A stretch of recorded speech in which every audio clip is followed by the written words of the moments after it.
Hello, welcome to day 10 of learning ML from chatgpt. So let's get started.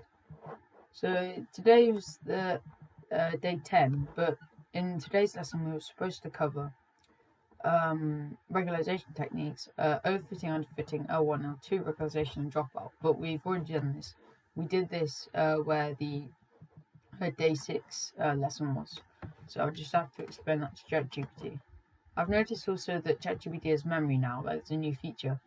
It's got a bit of extra memory in it, so this should help with the process. So please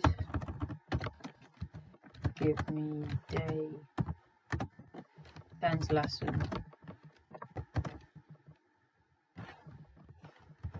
You messed up the order, so this is actually day 6's lesson, but you haven't given me this lesson yet.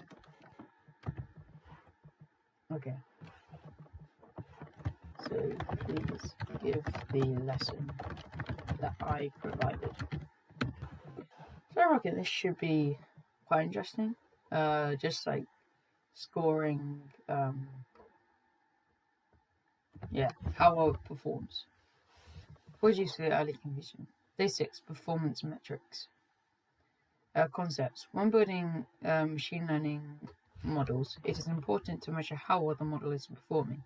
There are several evaluation metrics used to assess classification models. Accuracy, the proportion of correct predictions made by the whole model. So accuracy is correct predictions over total predictions. Accuracy is often not enough when the data set is imbalanced. Precision tells us what proportion of dedicated positives are actually positive. Okay, true positive over true positive plus false positive. But this is, I guess, very similar to the accuracy as well. But yeah. But yeah, it would be different. So recall, not always, but sometimes. Recall sensitivity or true positive rate. Recall tells us what proportion of actual positives are correctly predicted by the model. Okay, so then I'm assuming recall and precision are the same thing. Okay. Precision. Well, okay. F1 score. F1 score is a harmonic mean of precision and recall. What's the difference? They're both the same formula. It provides a balance between precision and recall. Formula F1 equals 2 times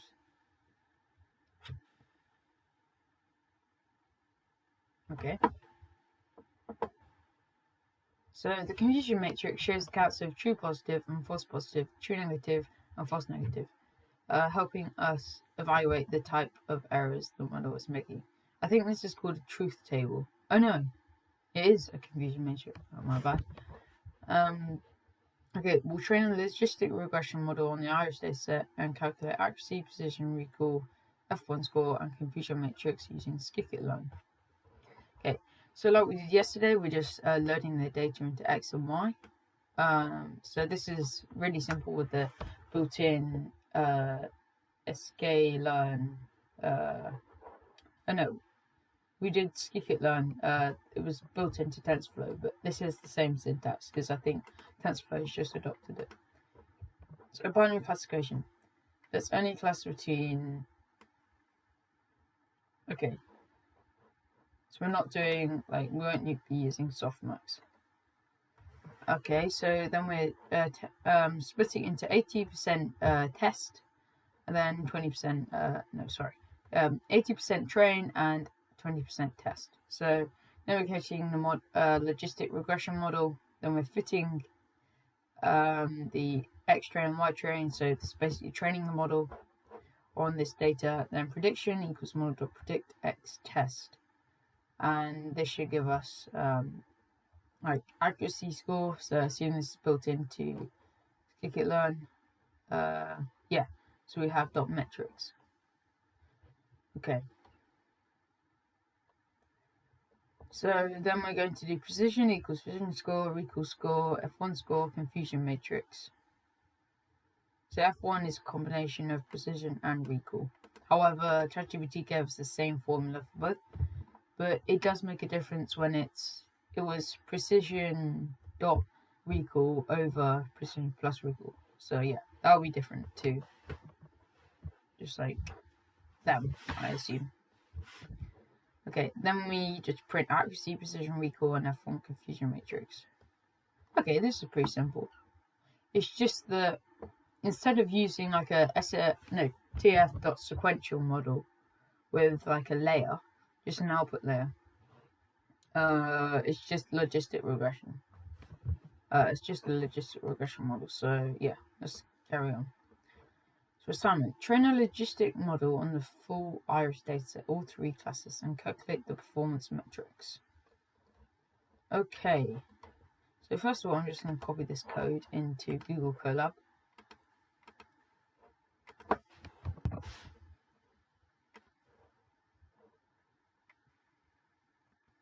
And try and run this.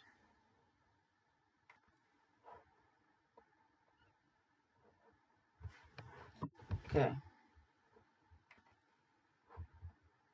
I assume it's going to be pretty high, but we haven't like fine-tuned the hyperparameters, so like it may not be the best optimized for machine learning. Oh, it is. It really is. It's 1%. Score. Not 1%. Sorry, 100%. It's all correct. Wow, that's. So these zeros represent 0, like false positive, 0, false negative. No, true. Yeah, false negatives. Okay, so yeah, we can see that this runs, and now we're going to have to refactor this so we're going to have to use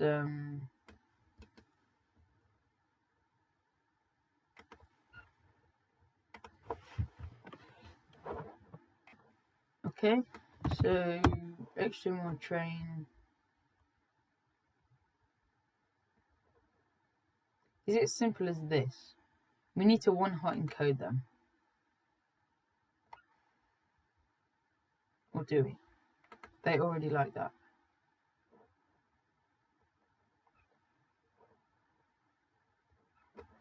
Precision score. Target is multi. Okay, average equals binary.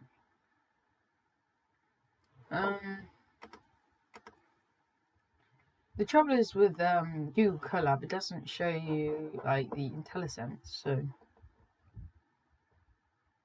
how do you do? We'd normally one-hot encode it, but I assume it's already been one-hot encoded. Otherwise, we wouldn't have been able to do the just binary classification. So I assume we don't really need any sort of activation function. Okay, I'm gonna ask ChatGPT. So with this code, apart from removing the bit of code that doesn't use the third output, how do we make this like be multi-class classification model as I get errors like this? Okay, I'll copy paste in these errors. So what was that actually saying? Increase number of iterations. Number of iterations reached. Okay, I'm just gonna copy paste this.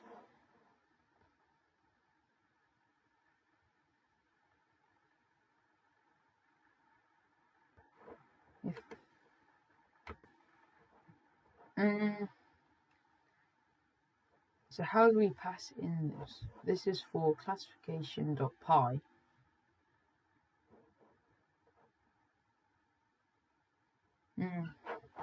Okay, so we need to tell it somehow that it is multi-class. Like, where do we put that extra information to the model? To resolve this, before multi-class, you need to remove the binary classification filter, i.e. keep all 3 classes. Yep. Specify the average parameter in the precision recall and F1 functions to handle multiple classes. Okay, so this is what we wanted to see. Multi-class equals multimodal.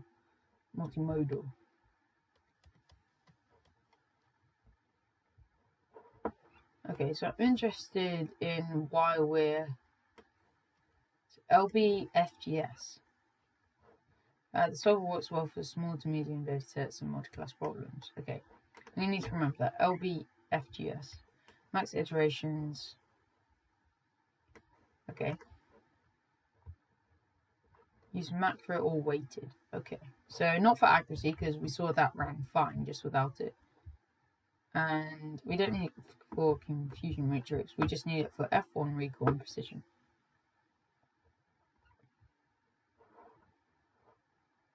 Okay.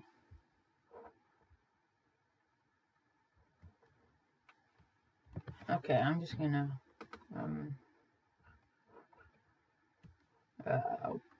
paste it in here. So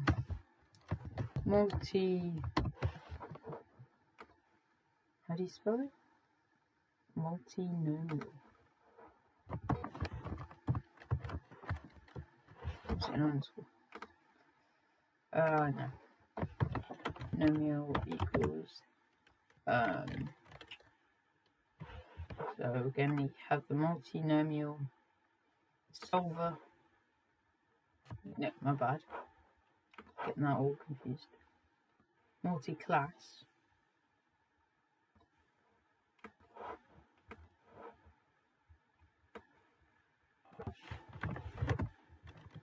Solver equals LFG. What was it? LBFGS. And then max iterations equals 200. I think that's right. Now we need to pass in for these ones. What's the name of the parameter? Did we just pass it in? Average.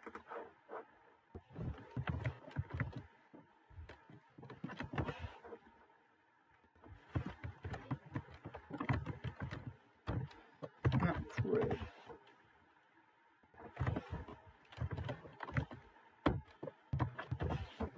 Yeah, I don't think they changed anything else.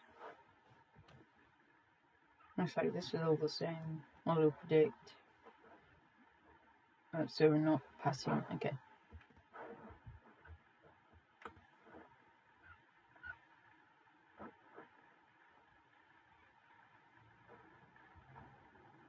Train. Max. How did it? Max iter. Okay. Yeah, because it was having some problem before about like max number of iterations reached or something. Okay, nice. We're seeing 100% accuracy once again. Wow. So it seems like linear regression is a much better model for this than a neural network because it's just going to be a line of best fit. Like it's in nature and it's all about petal length and stuff. So I assume that correlates very linearly, and yeah, that's why we're getting such great results. As we can see, 0, we can see, like, if it goes just diagonal, there are all zeros. Otherwise, that means that we get, like, so this is the first one, second, third. So we need to put this in the first bit, the truths. And so this is the second one, so there, and third one, so there. So we can see there are no, like, false positives and false negatives. So this is a great result. Okay.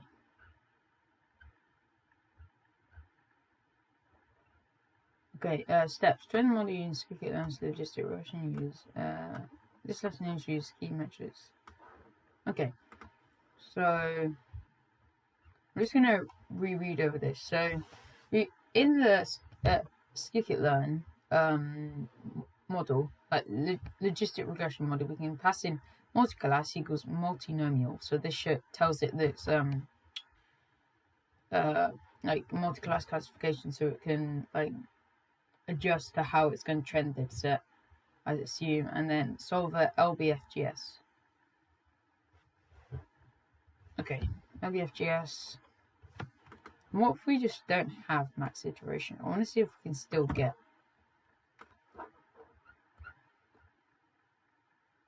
Oh, it does say, okay. We're getting a bit of a warning. Oh, we do have IntelliSense here. Okay, nice. Okay. Yep, so that seems like it's all done. Nice. Yeah, so sklearn's linear regression model seems to be really simple to use.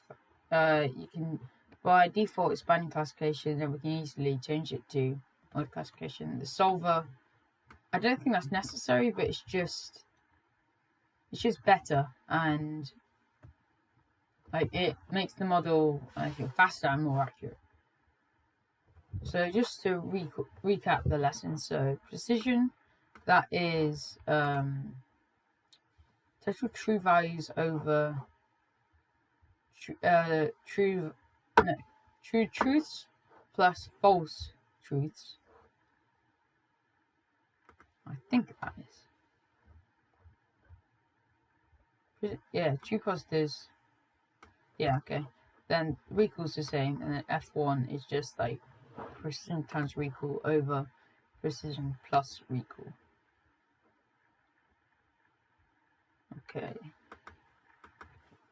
I just want to see what this does. If it's just like an infinite. No, it automatically does it. But when it gets the lower ones, like it doesn't show the. Okay. So yeah, I think that's all for today's lesson. So thank you for watching, and I'll see you tomorrow where we discuss the 11 convolutional neural networks. I think these are for images. Oh wow, yeah, we're classifying images tomorrow. Okay, CIFAR 10 dataset. Convolutional pooling sounds very interesting. So thank you for watching, and I'll see you in the next video. Goodbye.